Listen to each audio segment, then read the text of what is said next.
Shalom, Havarim, and hello, friends. Good to see you on this Sunday morning or whenever it is that you're watching. I was recently accused, and I don't think that's too strong of a word.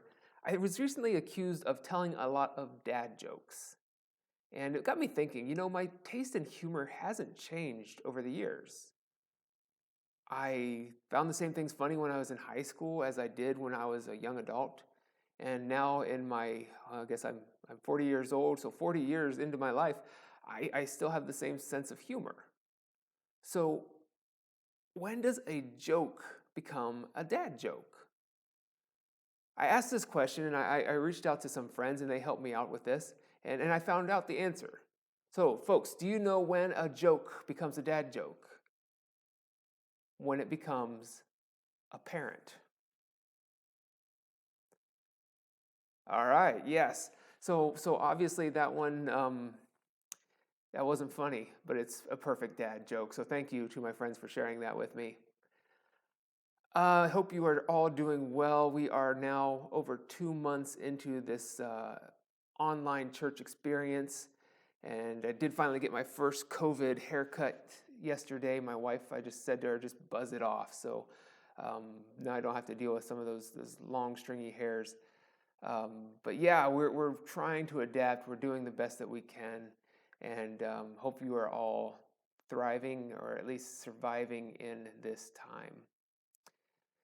In the church, we often draw from this thing called the Revised Common Lectionary whenever I'm working on a sermon. I choose passages from the Revised Common Lectionary, or just the lectionary for short, because it's a way of breaking up the Bible into a 3-year cycle that preaches through the Bible from Genesis through Revelation. And it's a way to keep me from just like preaching on my pet peeves or on my favorite things. And this week, one of the texts from the lectionary comes from Acts chapter 17. And this is a story about the Apostle Paul and his trip to Athens, Greece. For my folks from Ohio, not Athens, Ohio, Athens, Greece. And it's interesting because I think this passage is very important to us today because it involves Paul interacting with people who think differently than he does. And it's also a time right now, I've been told that many people are asking questions about God. They're asking theological questions. There's these issues about spirituality. And these discussions are beginning to happen more and more frequently. People are openly discussing their beliefs and their questions. So today's passage, I think, is very relevant to our situation today as we deal with the pandemic of the COVID-19. So a little bit about this background here. The Apostle Paul is this guy who went from city to city. He was a missionary spreading the good news. And he comes to Athens. And when he gets to Athens, it says in Acts chapter 17 that Paul was greatly distressed.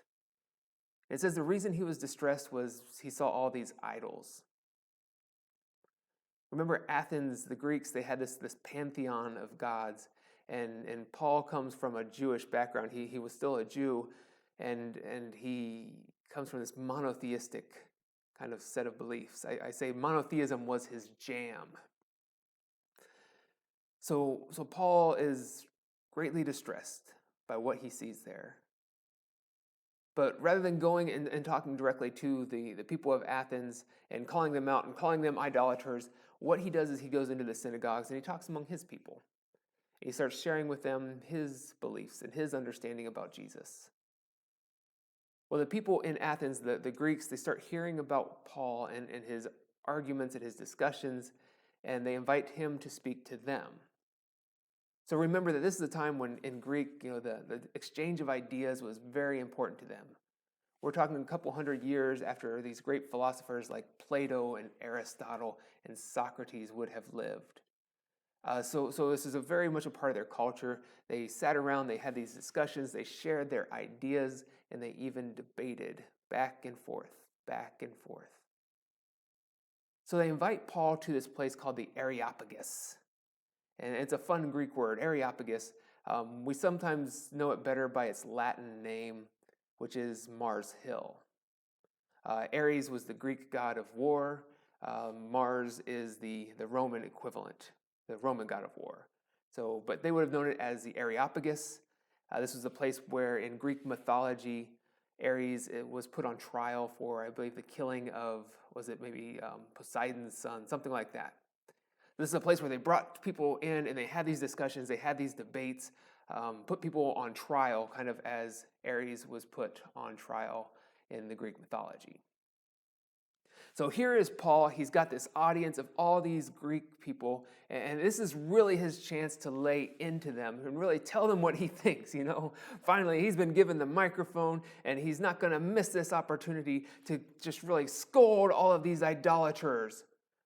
So what does Paul do when he finally stands up and they say, "Speak to us, tell us about these things that you've been saying, and tell us about your beliefs"? Does Paul stand up there and point fingers and wag them in his face and say, "No, no, no, no, no"?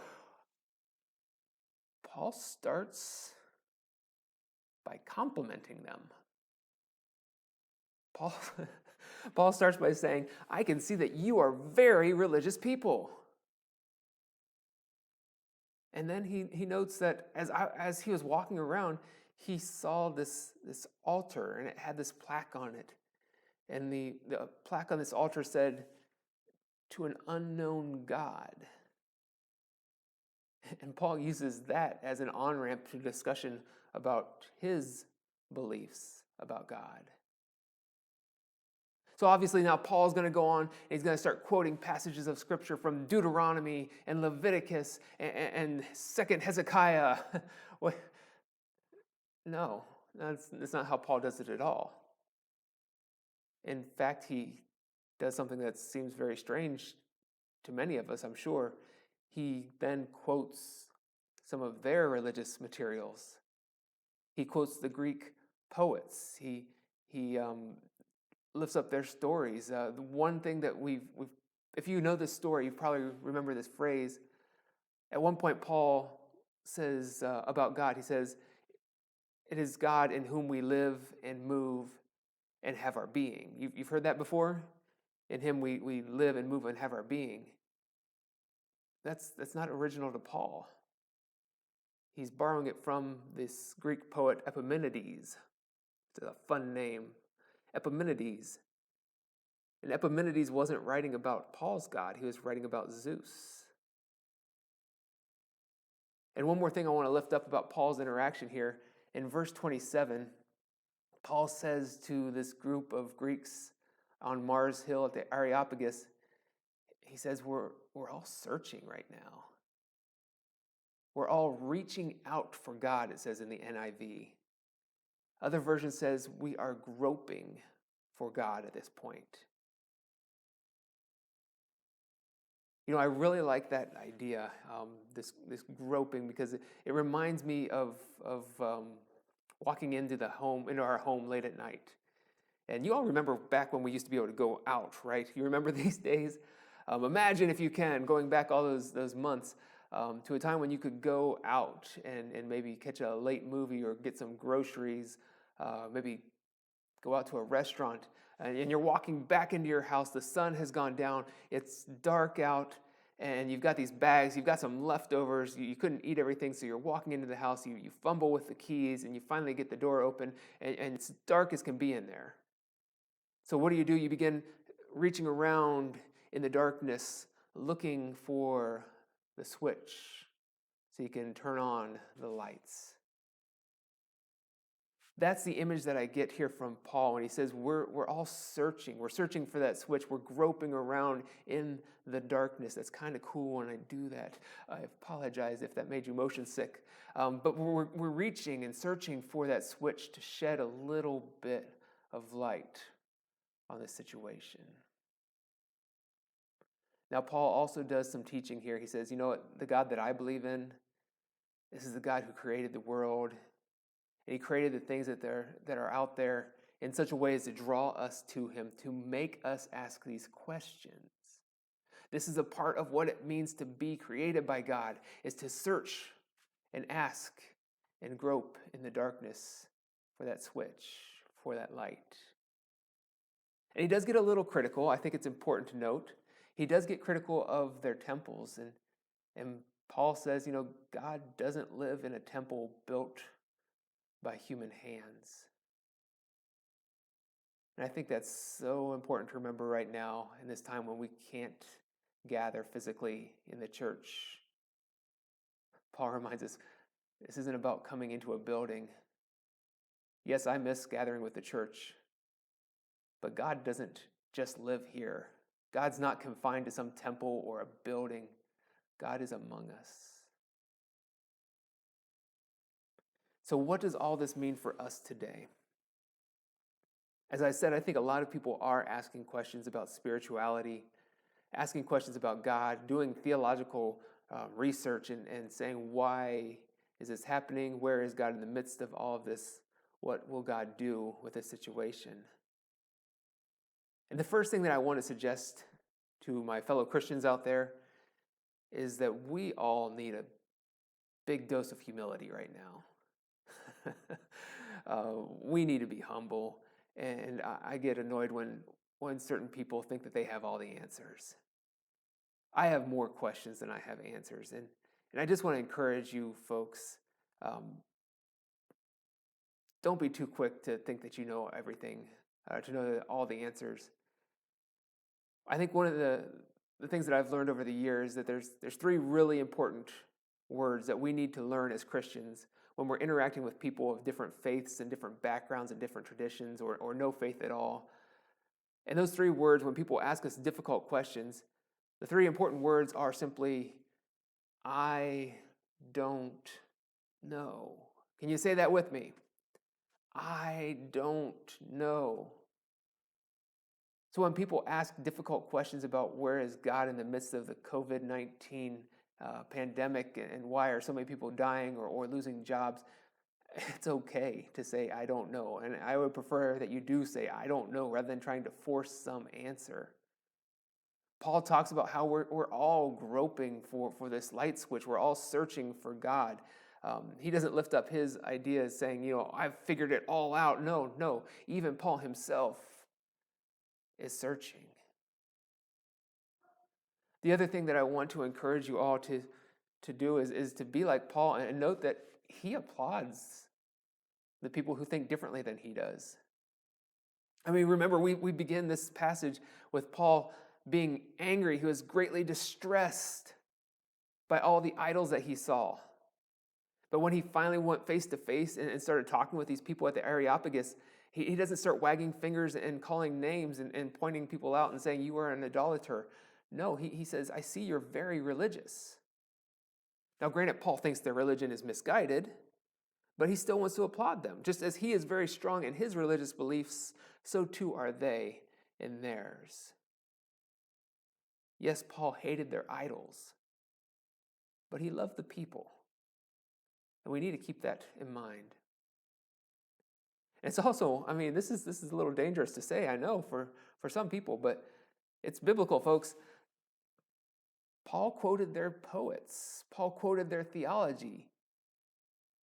That means Paul was familiar with the things that other people believed. And it's okay to study and learn and find out what other people are believing and what they aren't believing. It's okay to find out why agnostics have questions and why atheists don't believe in God, or why a Jew believes what he believes or a Catholic believes what they believe. I would encourage you to do those things. We also need to be prepared when people ask us questions. Because yes, while it's okay to say, I don't know, Paul didn't just stop at saying we're all searching. What he did was say, and here's what I've found. And Paul says, I found a God who has created the world and created it good. And we messed that world up, yes, but God sent Jesus to make things right. My friends, if I can give you 3 points for interacting with people who think differently than we do, today I would follow the lead of Paul and say, 1, recognize that we are all searching. We are all groping. We all are looking for that switch to turn on, to see more of what is going on. 2, I would say that we need a sense of humility and recognizing that we don't have all of the answers. 3, I would say that we need to be like Paul and applaud other people who are putting in the effort to learn and grow closer to God. Even if we think they are misguided, we can still appreciate the work and time that they've put in. And 4, we need to be ready, because there are times when we are going to have to share, or we will be invited to share, what we really believe. My challenge for you this week is to think deeply about those questions, especially asking yourself, what do I believe in this time? How is God moving around us? What is it that I believe about this God in whom we live and breathe and find our being? All right, friends, I wish you well and look forward to seeing you again soon.